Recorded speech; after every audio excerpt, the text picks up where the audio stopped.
The city of Santa Cruz continues to put together the framework for an oversized vehicle ordinance targeting RVs and other large vehicles on city streets. The proposal could go into effect in late November and would set up designated safe parking spots around the city. KION's Erica Brettine is in Santa Cruz tonight speaking with people about how they feel about the safe parking plan.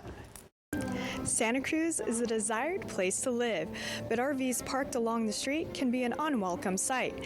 Now a new ordinance could help balance the needs of those living in houses with those living in oversized vehicles. A new safe parking ordinance was first brought to the table to try and address not only concerns of people living in Santa Cruz, but also the impacts on those who are living in their vehicles. I feel like with how difficult it is for students to find housing, there could be it would be really helpful for there to be more spots for RVs and stuff like that. Living in an RV on Santa Cruz streets is against city policy, but with the cost of living, many have no other choice, something even UCSC students face. Having a place for students or other people that are struggling with finding housing in Santa Cruz, the RV spots could help alleviate the housing crisis. But not all who live, work, and play in the city are on board with the idea of designated safe parking. If the safe spaces are in the public parking spaces or on the public streets, then no, I'm not for that. I mean, if they can find a church or, a company, organization that wants to volunteer their parking lot and build those facilities, then sure.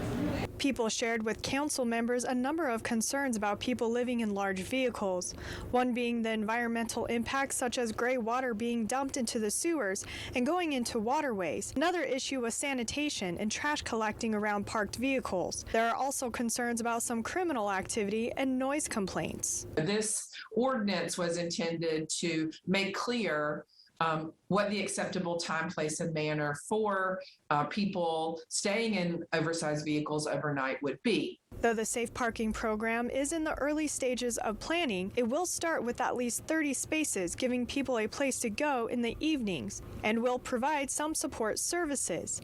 There will also be 3 emergency parking spaces for those who may have an unforeseen crisis. City staff is working on trying to figure out what's the best way, most cost-effective way, most supportive way to implement this program. On November 9th, there will be a second reading of the program.